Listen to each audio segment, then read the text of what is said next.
के संकल्प की पूर्ति करके हम आए हैं। अयोध्या में रामलला का मंदिर बना करके आए हैं।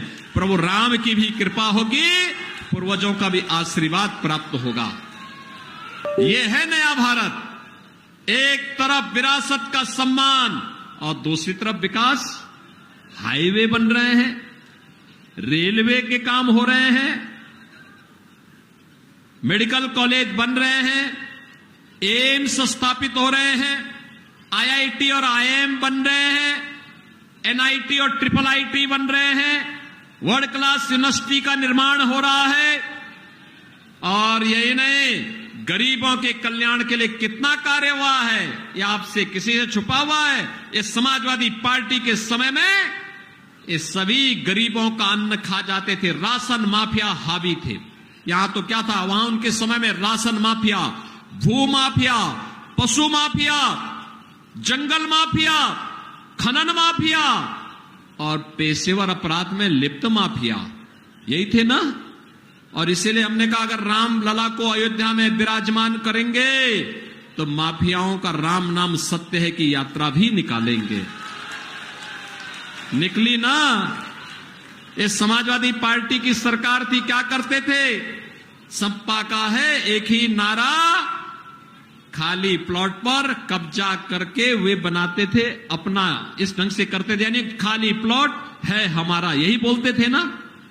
और जैसे ही 2019 मार्च 2017 को मैंने शपथ ली, मैंने पहली बैठक ली और मैंने प्रशासन से कहा, उस समय के मुख्य सचिव से डीजीपी को बुलाकर के वरिष्ठ अधिकारियों से कहा, मैंने कहा जितने गरीबों की जमीन पर, जितनी व्यापारियों की जमीन पर समाजवादी पार्टी के किसी माफिया ने, किसी गुंडे ने कब्जा किया है, अगले 48 घंटे के अंदर एक कब्जा हट जाना चाहिए। और बहनों और भाइयों, मैंने कहा अगर सीधे मुंह से कोई नहीं मानेगा तो टेढ़ी उंगली से उसको निकालना। और अगर तब भी नहीं मानेगा, क्योंकि बहुत बार होता है ना कि लातों के भूत बातों से नहीं मानते, तो मैंने कहा उसके बाद उसकी छाती को रौंदते हुए बुलडोजर भी चला करके अतिक्रमण को हटा देना। आज मैं कहता हूं, क्या कोई समाजवादी पार्टी का गुंडा और कोई अपराधी किसी खाली प्लॉट पर कब्जा कर पाएगा क्या? किसी बेटी और व्यापारी की सुरक्षा के लिए खतरा बन सकता है क्या? खतरा बनेगा तो 7 पीढ़ी याद करेगी क्या हाल करेंगे। बहनों और भाइयों, सुशासन की पहली शर्त है सुरक्षा, बिना भेदभाव की सुरक्षा। एक माफिया यहां भी मंडरा रहा था, देखा ना, ये पप्पू खां की हत्या कर दी गई थी यहां, और दिन दहाड़े हत्या करके और फिर क्या करते हैं, हत्या भी करेंगे और हत्या करने के बाद फिर इसके बाद सहानुभूति व्यक्त करने के लिए भी चले जाते हैं। अब यूपी में ऐसे नहीं चलेगा। यूपी में जो भी इस प्रकार की शरारत करेगा, उल्टा लटका करके मिर्च का झोंका लगा करके 7 पीढ़ियां याद करवा देंगे। और इसीलिए मैं आज आया हूं आपसे कहने के लिए कि बहनों और भाइयों, याद करना, मोदी जी के नेतृत्व में सुशासन का जो स्वाद हमें मिल रहा है, फ्री में राशन, मुफ्त में उपचार, किसानों को किसान सम्मान निधि, और यही नहीं, घर घर घर शौचालय, हर गरीब को मकान। मोदी जी ने कुछ घोषणाएं और की हैं। 4 जून को जैसे फिर एक बार मोदी सरकार बनेगी, तो मोदी सरकार बनने के साथ 70 वर्ष से ऊपर के हर एक व्यक्ति को, हर एक बड़े बुजुर्ग को 5 लाख रुपए हर वर्ष उपचार का कार्ड, आयुष्मान कार्ड उपलब्ध होगा। हमने थारू जनजाति के लोगों के मकान 100% बनाने की पहले से ही गारंटी ली है। मोदी जी ने कहा जितने भी दलित होंगे, वंचित होंगे, पिछड़ी जाति के लोग होंगे, अन्य गरीब होंगे, जिनके पास अपना मकान नहीं है, सिर ढकने के लिए छत नहीं है, उसको भी हम मकान उपलब्ध करवा देंगे। 4 जून के बाद ये कार्य प्रारंभ हो जाएगा। बहनों और भाइयों, यहां विकास भी है, विरासत भी है, सम्मान भी है, सुरक्षा भी है, सुशासन भी है, क्योंकि राम भक्तों की सरकार है। और ये रामद्रोही ये अभी सत्ता से कोसों दूर हैं और ये क्या बोल रहे हैं? इनका घोषणा पत्र कहता है कि अगर हम सत्ता में आए तो पिछड़ी जाति का आरक्षण का अधिकार छीन करके मुसलमानों को दे देंगे। क्या आप इसको स्वीकार करेंगे? क्या अनुसूचित जाति के आरक्षण का अधिकार मुसलमानों को दे देंगे? अरे बाबा साहब भीमराव अंबेडकर ने विरोध किया था, कहा धर्म के आधार पर आरक्षण नहीं हो सकता, क्योंकि ये देश के विभाजन का कारण बना था। लेकिन ये समाजवादी पार्टी और कांग्रेस के लोगों की समझ में आएगा नहीं। ये लोग तो देश का अहित करना चाहते हैं। पहले राम का विरोध किए, अब देश का विरोध कर रहे हैं। ये धमकी दे रहे हैं कि पाकिस्तान के खिलाफ मत बोलिए। हमने कहा क्यों? कहा पाकिस्तान के पास एटम बम है। हमने कहा उससे बड़ा एटम बम हमारे पास है, चिंता मत करो। अरे कंगाल पाकिस्तान क्या लड़ेगा हिंदुस्तान से? हिंदुस्तान तो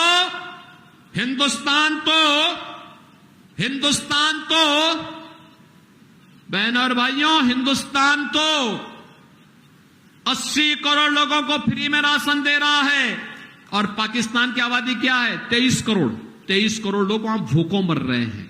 एक कंगाल पाकिस्तान। और जो पाकिस्तान का राग अलाप रहे, मैं उनसे कहूंगा भारत पे बोझ मत बनो। कम से कम जाओ पाकिस्तान, जाओ भीख मांगो वहां पर। क्यों हिंदुस्तान पे बोझ बनते हो? बहनों और भाइयों, एक तरफ इस भारतीय जनता पार्टी लाभ दे रही है और दूसरी तरफ इनका मैनिफेस्टो क्या कहता है?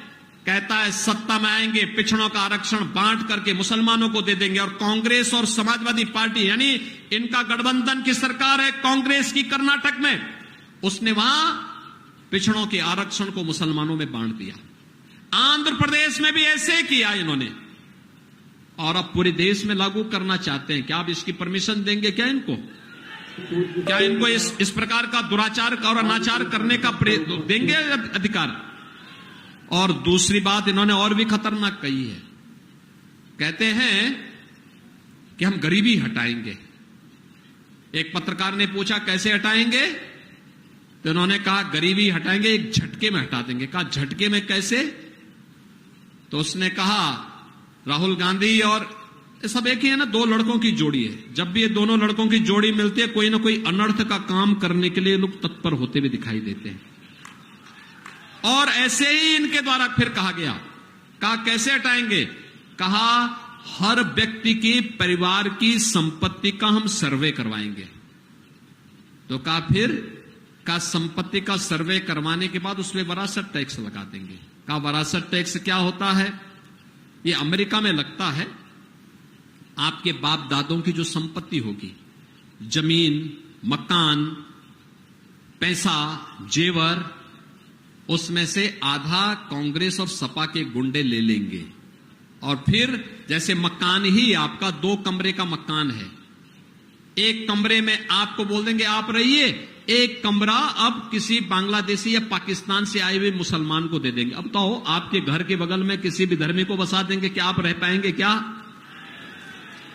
यानी ये पाप करने जा रहे हैं। वरासत टैक्स, बहनों भाइयों, ये वरासत टैक्स कुछ और नहीं, औरंगजेब का जजिया कर है, जजिया कर।